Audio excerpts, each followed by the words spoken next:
kelompok 3 akan membahas tentang makalah kerangka berpikir Irfani. Kami sendiri terdiri dari saya sendiri, Syariful Anam, kedua Rosalina Sri Hutami, yang ketiga Heri Dwi Prastyo. Oke. Pertama-tama, sebelum memasuki pembahasan lebih lanjut, saya akan bahas tentang pengertian Irfani sendiri itu apa. Di samping tasawuf, Islam juga mengenal ajaran rohani atau ilmu lainnya yang disebut namanya Irfani. Jadi tasawuf, ilmu lain selain tasawuf yang bersifat rohani itu ada yang dinamakan Irfani. Lah, pada saat sekarang ini sebutan Irfani itu atau Irfani itu sama halnya dengan tasawuf pada saat ini. Pada dasarnya ilmu Irfani, kerangka berpikir Irfani itu muncul akibat adanya cara berpikir orang Syiah yang bertasawuf tanpa atau keluar dari syariat.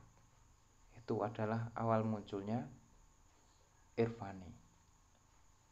Terus Irfani dari kata dasar bahasa Arab arofa, semakna dengan makrifat. Jadi ini hampir sama dengan tasawuf.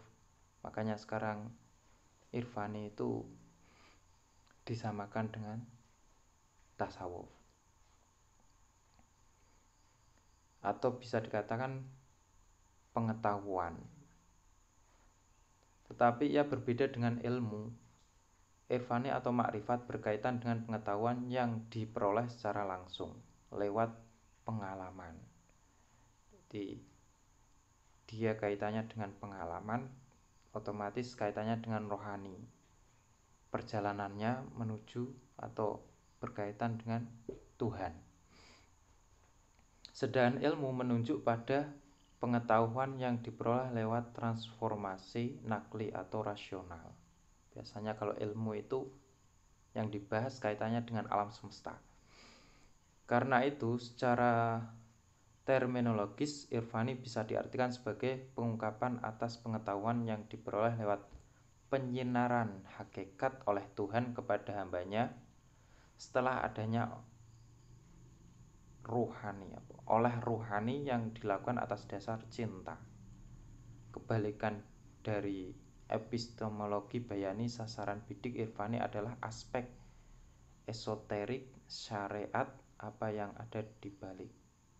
Jadi intinya pokoknya tujuannya dia kaitannya ruh dan menuju mengenal kepada Allah, yang ilmu tadi datang setelah pengetahuannya kepada Allah. Kata Irfani muncul dari para sufi muslim yang menunjuk pada suatu bentuk pengetahuan yang tinggi, terhujam dalam hati dalam bentuk kosof atau ilham, bahasanya ilham. Jadi Irfani muncul dari para kaum sufi muslim dalam bentuk ilham. Ilham di sini bukan dalam pengertian ilham kenabian, tetapi merupakan intuisi seketika yang biasanya ditimbulkan oleh praktek-praktek rohani. Kan biasanya orang kalau sudah dia semakin dekat kepada Allah, apapun yang dilakukan dia otomatis berada atau masih ada kaitannya petunjuk dari Allah, atau bisa dikatakan itu ilham. Terus kaitannya dengan kerangka berpikir Irfani ini, di sana atau bisa dikatakan kerangka berpikir Irfani adalah dasar-dasar falsafi, ahwal, dan makomat yang nantinya akan dibahas pada poin selanjutnya atau pada poin B dalam makalah ini, yang mana di dalamnya itu ada tentang pengertian dari falsafi ahwal dan makomat, serta nanti akan dibahas kaitannya dengan perjalanan sufi, makom sufi, makomnya, terus perjalanannya, terus metode irfani itu gimana, nanti akan dibahas pada materi selanjutnya. Terima kasih. Assalamualaikum warahmatullahi wabarakatuh.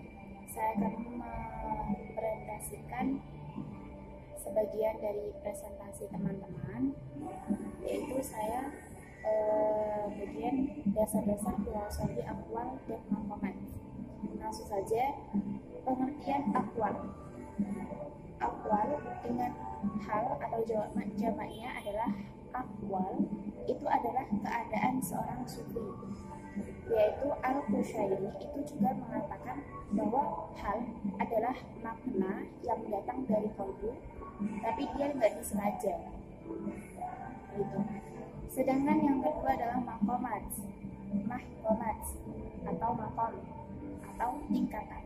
Jadi tingkatan di sini itu yang dimaksud itu adalah tingkatan seorang hamba kepada Allah, yaitu tingkatan ibadahnya.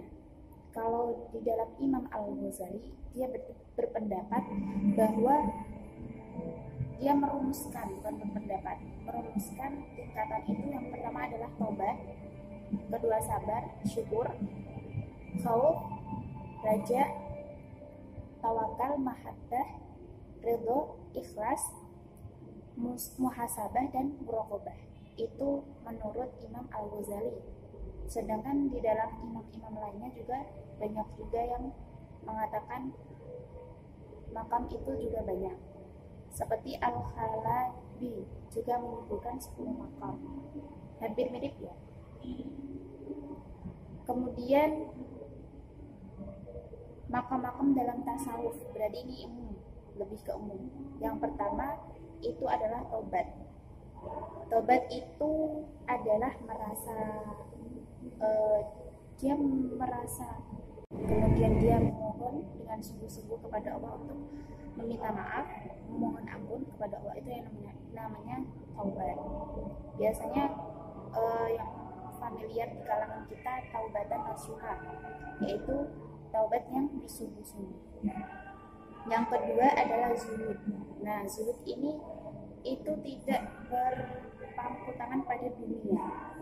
Dia itu lebih melepaskan diri pada urusan dunia, tidak memikirkan dunia. Zuhud. Yang saya tahu, tokoh yang terkenal dalam zuhud ini itu adalah Imam Al-Hasan Al-Basri. Itu yang terkenal kezuhudannya. Yang ketiga adalah fakir. Al-fakir tidak menuntut lebih banyak dari apa yang telah dipunyai dan merasa puas dengan apa yang sudah dimiliki. Hampir sama dengan syukur atau zuhud itu tadi. Kalau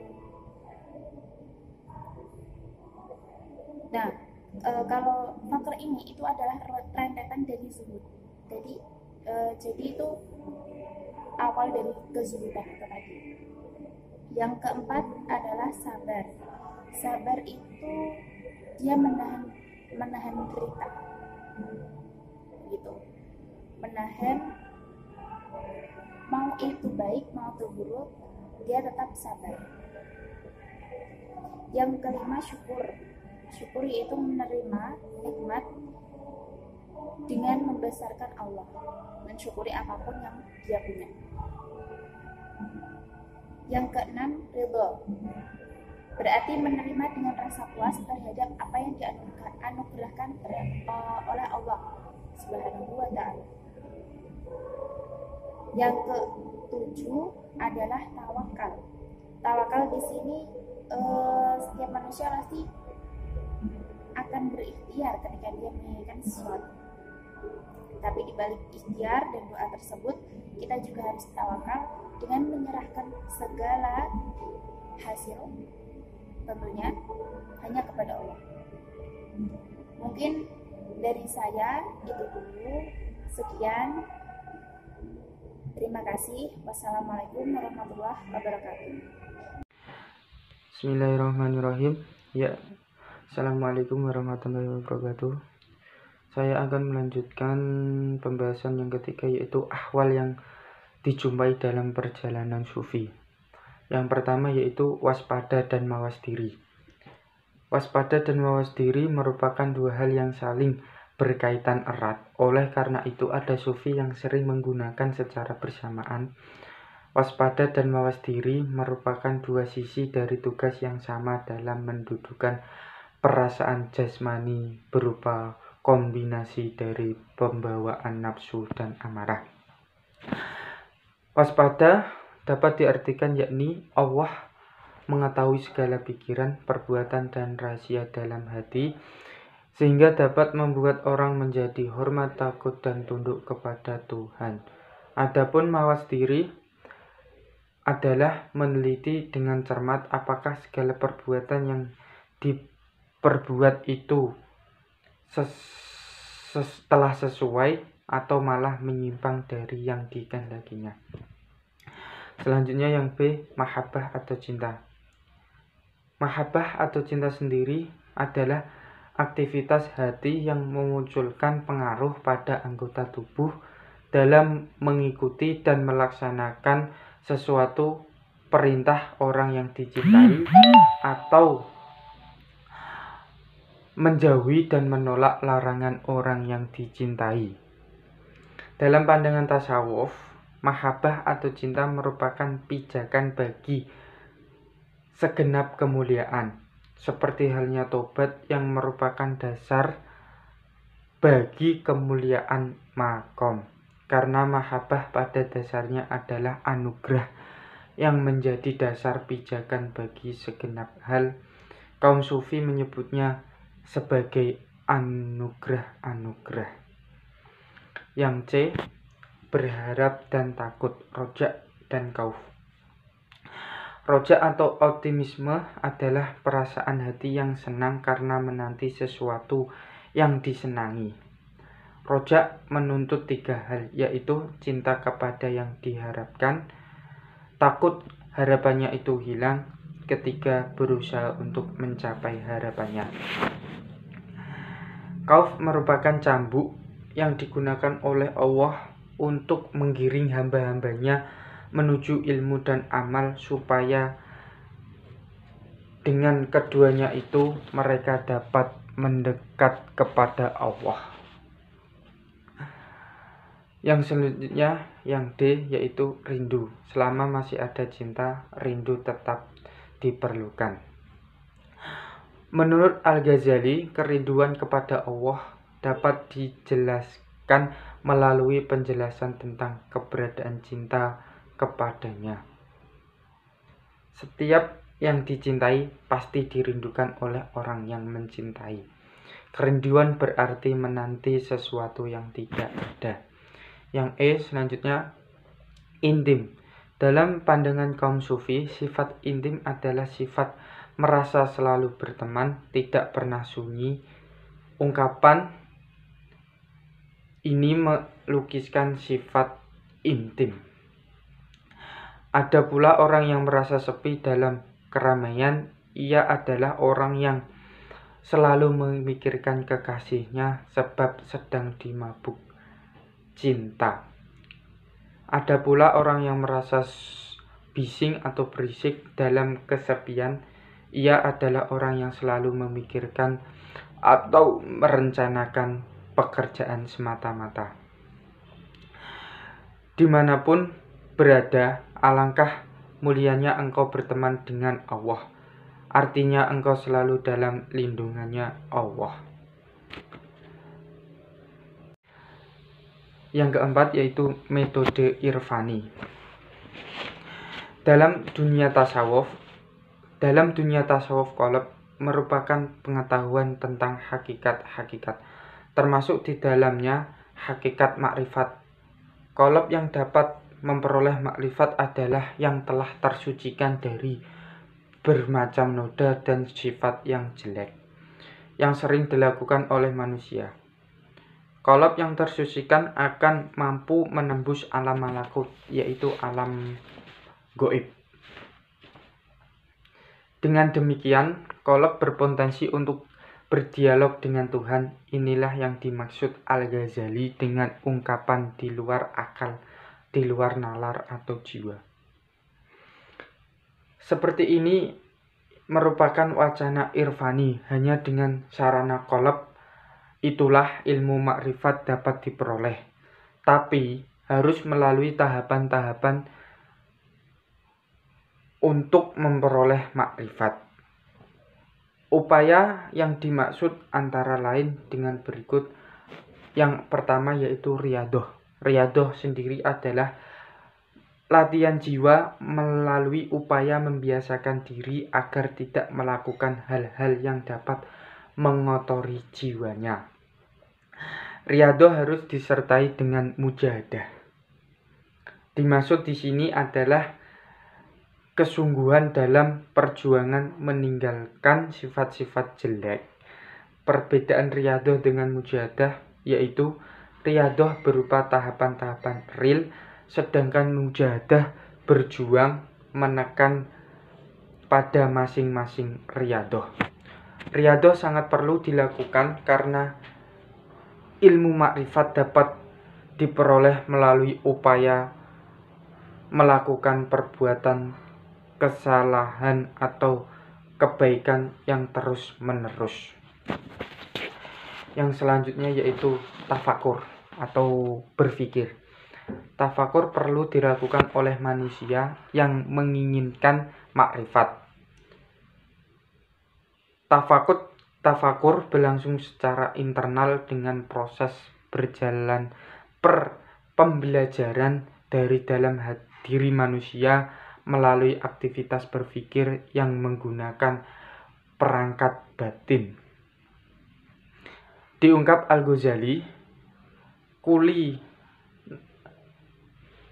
kulili lebih besar dan lebih kuat hasilnya dan lebih besar kemampuannya diperoleh dalam proses pembelajaran, yakni tafakur. Selanjutnya, tazkiyat an-nafs. Tazkiyat adalah proses pencucian jiwa manusia. Proses penyucian jiwa dalam kerangka tasawuf ini dapat dilakukan melalui tahap-tahapan. Upaya yang melakukan penyempurnaan jiwa perlu dilakukan oleh setiap orang yang menginginkan ilmu makrifat. Tazkiyat dalam konsepsi tasawuf bersandar pada asumsi bahwa jika manusia ibarat cermin, sedangkan ilmu ibarat gambaran-gambaran objek material, kegiatan mengetahui sesungguhnya ibarat cermin yang menangkap gambaran-gambaran. Banyaknya gambar yang ditangkap atau jelasnya gambar yang ditangkap tergantung dari kebersihan cermin itu sendiri. Yang selanjutnya yaitu dzikrullah. Secara etimologi, dzikir adalah mengingat. Secara istilah, yaitu membasahi lidah dengan ucapan-ucapan yang terpuji kepada Allah.